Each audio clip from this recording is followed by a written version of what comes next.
m'appelle Gérard Marchand et je suis arrivé à la peinture, ça fait quand même une paire d'années puisque j'avais 15 ans, ça je m'en souviens très bien.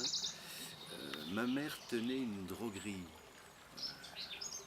en Franche-Comté et particularité de ces magasins, c'était la seule de la ville où elle vendait des produits pour les peintres.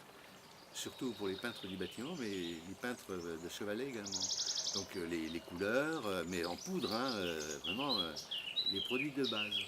Donc il y avait une clientèle de peintres. Et j'avais 15 ans et il y a un peintre qui probablement m'aimait bien. Et un jour m'a amené une représentation de Pissarro. C'est un paysage. Et j'ai été scotché. Vraiment, j'ai trouvé ça mais magnifique, incroyable. Vraiment la grosse émotion, quoi. Et dès le lendemain, sur ces conseils, je me préparais mes couleurs puisque j'avais tout le matériel sur place. Et voilà, j'ai commencé comme ça. Ensuite, j'ai peint pendant 25 ans à peu près. Et là, j'ai commencé par faire énormément de copies d'expressionnistes. Et ensuite, j'ai eu une rencontre avec un peintre qui pour moi était important, qui s'appelait Claude Joanneau, qui était un peintre abstrait, qui faisait de l'abstraction lyrique, qui a exposé avec Artoun, Soulage, enfin les grands noms de la peinture, qui lui m'a beaucoup appris, pas du tout sur la méthode, mais sur le regard, quoi. Par exemple, pour moi, c'est pas un métier du tout, c'est une nécessité. Par exemple, si je pourrais très bien arrêter d'exposer, mais j'arrêterai pas de peindre. Ça me paraît impensable. Arrêter d'exposer, oui. Ça, si j'avais les moyens de vivre sans exposer, je pense que je n'exposerais pas. Parce que, par exemple, quand j'ai fini une toile, elle ne m'intéresse absolument plus. Mais alors pas du tout, du tout, du tout. Donc montrer ce que j'ai fait, parce ce qui m'intéresse, c'est peindre en fait. C'est quand je suis dans un atelier, est-ce que j'ai à faire à venir, ça, oui, ça. Là, il se passe des choses qui sont absolument passionnantes. Quand je vois des tableaux que j'ai faits il y a 2 ans, par exemple, je sais que c'est moi qui les fais, mais j'ai l'impression que c'est pas moi. Enfin, c'est une chose bizarre à expliquer. D'abord, l'inspiration, moi je ne sais pas trop ce que c'est.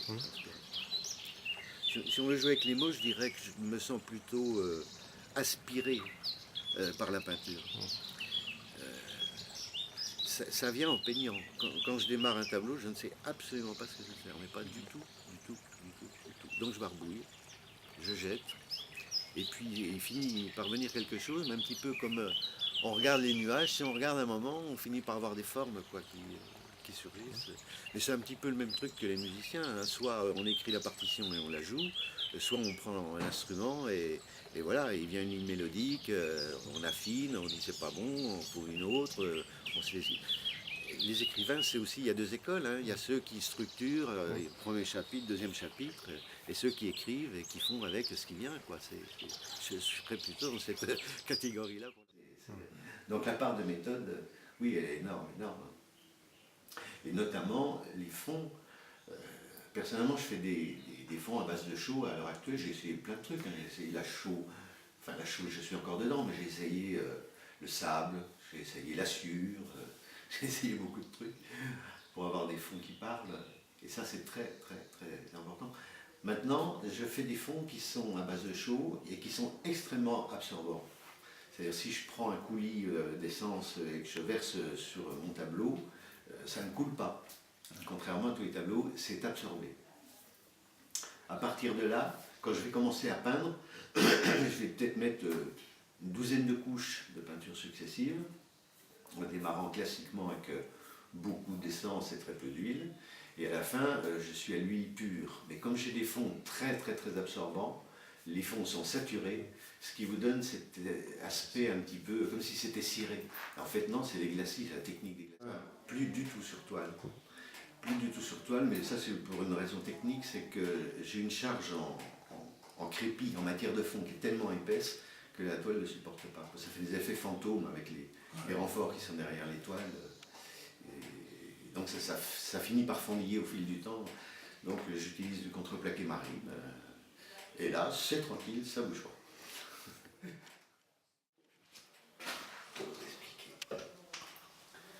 fait un fond. Ça, c'est provoqué par le fond. C'est tous les accidents du fond ici.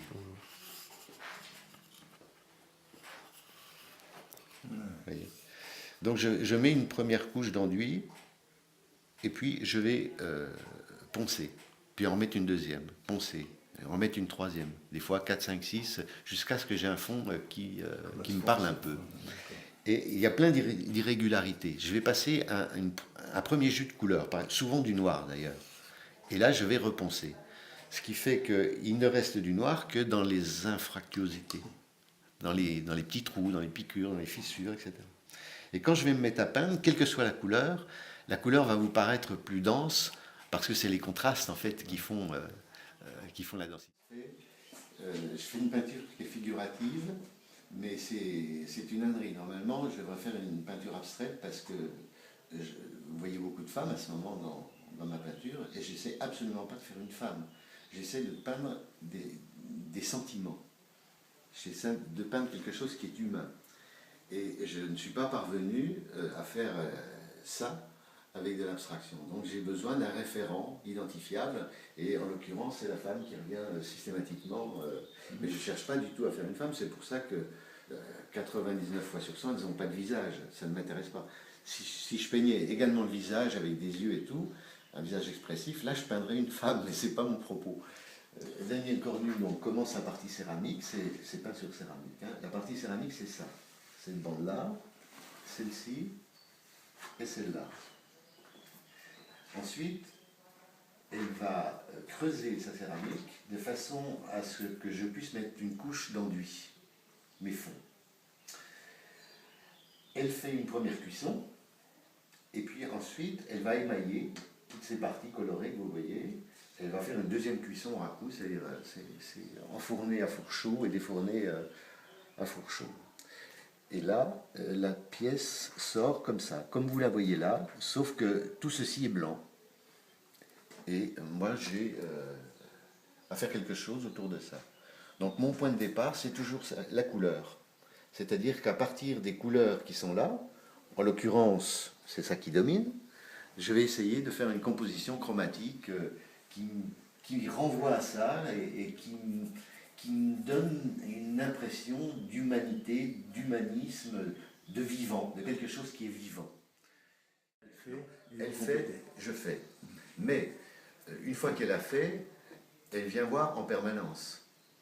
Après, vous me posez la question quand est-ce qu'une peinture est terminée.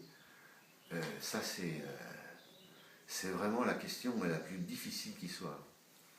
Parce que je dirais qu'elle est terminée quand on se sent complètement impuissant, qu'on ne peut plus rien faire de mieux, quoi.